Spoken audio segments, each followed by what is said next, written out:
Welcome back to FPL Spad, your best place to find FPL content for the 23-24 season. My name is Spad. Today, I'm sharing with you my wildcard video for game week 12. In that, I've gone for more of a who's got the best fixture list coming up. That type of wildcard, not based on form. Hopefully, this gives you some insight on what you should do on your transfers ahead of game week 12, with just one day. Tomorrow's the deadline at 11 o'clock. If you like my content, please like, subscribe up to my channel if you're new around here, and please share it with people as well. Now let's get on with this wildcard video. So this is the wildcard for game week 12. This team should cost you 100 million, as I've tried to do it as cheap as possible in the 100 million bracket so everyone can afford it. The price change hopefully has not affected any of these players, so it still costs 100 million. So first up, we have Johnston. I have chosen as my main keeper at 4.6 million. I think he's the best keeper to have, as he's proven it over the past 11 games he's already gone by, and he's got good self fixtures coming up. So in my opinion, he's the best choice to have as your goalkeeper. Is a semi-cheap option. And the second keeper back up to him, the Brentford keeper at 3.9 million, just so get the cheapest possible keeper that might have a chance of playing. Flecken came off at half time, or I think somewhere in the last game, so you never know, he might be starting. So just bought him as a cheap 3.9 million option. For the first defender, I'll keep Trippier.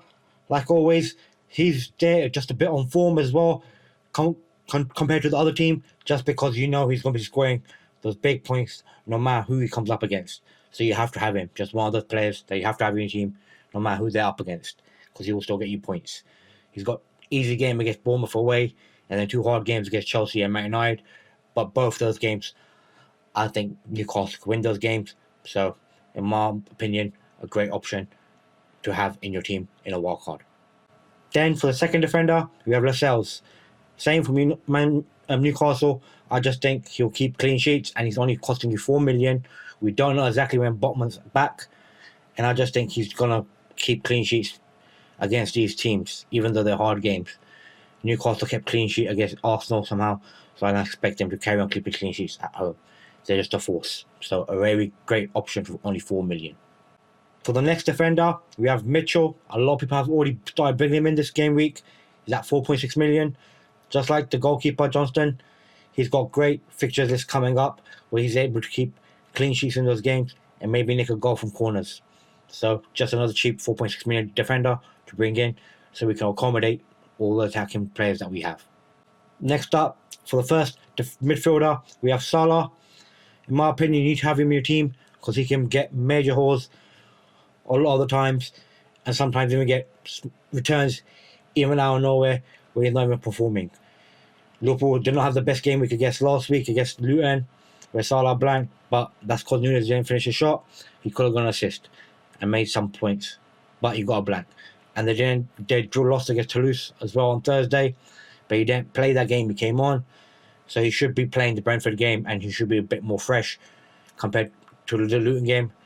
And I expect him to get some cheeky goals in that game and the games coming ahead. The only hard game you got to look at is probably Man City away, and even in that game, Salah can show up and win a penalty and score a penalty. So he, in my opinion, is a must-have in your wildcard team if you're playing your wildcard. So we're going to change up a bit. A lot of people have Son in the team. I'm going over to Saka. In my opinion, Arsenal have probably the best fixture list coming up against Burnley at home, Brentford away, Wolves at home, Luton away, Villa away, and then Brighton at home. I just think Arsenal will win all those games, and the talisman Saka will be performing in those games. He came off with an ankle injury when he landed on his feet. Hopefully he's fine and he plays those games. But I think it's time to bring in Saka, as I think he will start scoring some major points in the coming game weeks ahead. And to partner him up with my man Martinelli, I think both of these guys will perform in the coming game weeks ahead. Martinelli, just as he is quality, he just needs a bit more consistency in game, and I think he'll get some good goals or even assists in the coming game weeks ahead.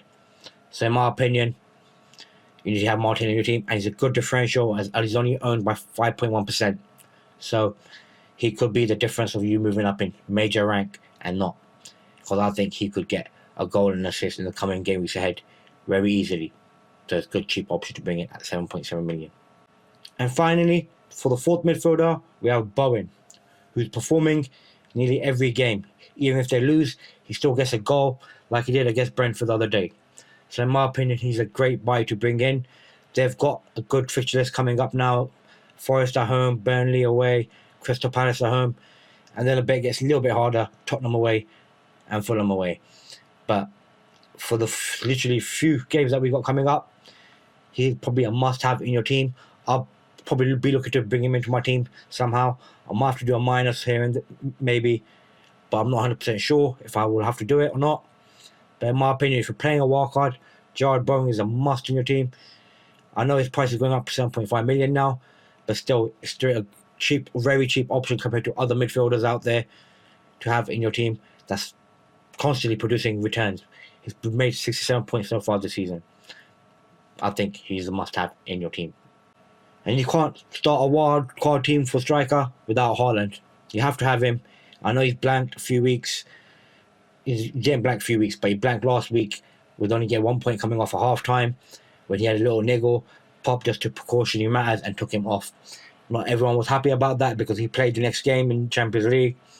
More or less, the whole game came off like a bit early, but still, he was just a little niggle. He could have easily carried on, but they had the goals already in the first half, so he came off.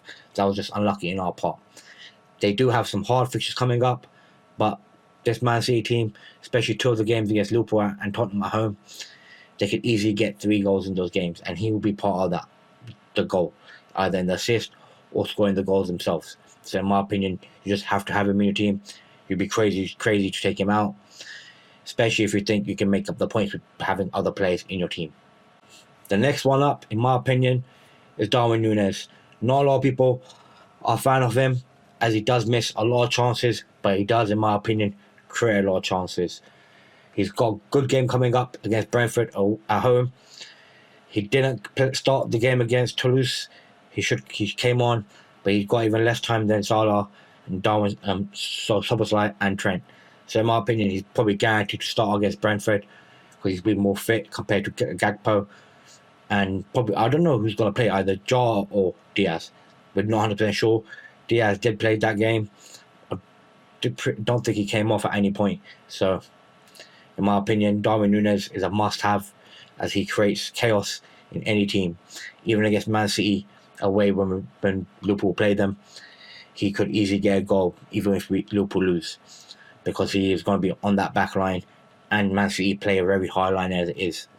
And with Núñez's pace, he can easily get behind that defence and score goals. So in my opinion, a very good option to bring in. He's not a big differential. He's owned by 16.2%, but that is still low enough for you to jump up in rank. And next up, to bring a cheap striker in, Nketiah. We don't know exactly when Jesus is back. I don't think he'll be back to about mid-December, in my opinion. He could be back in the start of December, earliest. That's like if everything goes to plan. But even then, you will get at least 3 good game weeks of Nketiah. And those 3 good games are against Burnley at home, Brentford away, and Wolves at home. And even if they can stretch it to Luton away, he might make it to that game as well as one of the starting players. And he can easily get 2 or 3 goals in each one of these games. He got a hat-trick last time before the game week 10. So you never know. He could get another hat-trick against Burnley. And Burnley are a very open team. They attack quite a lot. They're going to play that same way. And I think they're just going to play into Arsenal's hands. And Arsenal will take full advantage of that and score many, many goals. He could even be a good differential captain option. He's still only owned by 10.4%. Probably increases a lot, made this graphics. But I think if you're playing a wildcard and you're trying to bring in a third striker, because you have to have Haaland in your team. And I've gone over to Núñez instead of Watkins. A lot of people were going for Watkins, but in my opinion, Watkins is just too overpriced and inconsistent. So that's the main issue that I have with Watkins. He has these short bursts, and by then, we haven't got the points. So hopefully Carey gets the points now in the home games, because otherwise that would be a big L, because nearly everyone brought him in and he hasn't performed since everyone brought him in. So in my opinion. Nketiah for 5.7 million. People that bought him in earlier at 5.5. Happy days for you. You may profit on your player when you want to get rid of him. But in my opinion, those next 3 games, he's going to be starting, and I expect him to be getting goals and assists in those games. And then for the bench, I've just gone for the cheap option.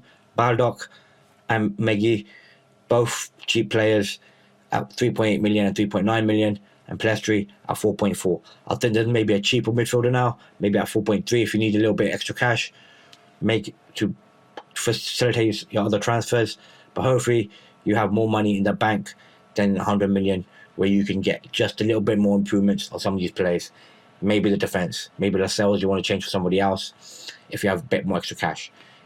And if you're watching my videos and you follow my recommendation, you should have extra cash. Hopefully you carry on making extra cash and those lucrative transfers for my transfer weekly watch videos. But let's look at this wildcard team. In my opinion, the midfield and attack is stacked, and in the coming game weeks ahead, I think they'll get a lot of points because they've got some good fixtures. The only hard fixture I think that the attack has is the Man City versus Liverpool game, which even in that game, I think it'll be a very open game. Liverpool could lose heavy, or it will be a 2-0 victory for Liverpool or 1-0 victory for Liverpool. But it could easily be a heavy loss for Liverpool because Liverpool's defense is not at the best at all. We're not cohesive enough. We still need another CDM in this team to lock it down. But the boys can make a performance on the day. Can never count out Liverpool. That's who we are. But if I was a betting man, I would have been betting on Liverpool to win that game. But I would bet on Salah to make an impact in the game to at least get a goal or an assist. Same as Darwin Núñez. So I think they're good options to have, but not a captaincy option in those game weeks. But that's a while away.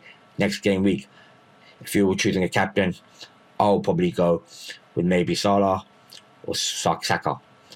Or even Nketiah, if you really want to go for differential, because Saka's owned by 50% people. So Nketiah could be a very good differential to go for as a captain if you have him in your team.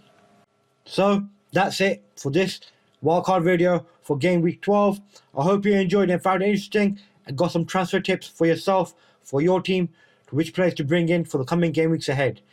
We've got international break coming up after this game week, so that'll be 2 weeks off, and we'll be back. So anything can happen in those 2 weeks, and I'll be here to keep you updated on any information that I know that's useful to FPL and to your teams, and what transfers you need to do throughout the international break, or should you do it at any point. For this deadline, I won't be doing a deadline stream because I'm away. I got a dentist appointment, so I won't be able to do the stream. Unfortunately, I booked at the wrong time like an idiot. But I might do a stream maybe tonight, later on, to discuss what I'm going to do with my transfers and who I'm going to make captain for my own personal team. Because I'll have to do it before I even go to my dentist appointment, as I don't know how long that's going to last. I hope you enjoyed this video and found it interesting. Please like and subscribe to my channel for future FPL content if you're new around here. Thank you again for watching me. See you again next time. See ya!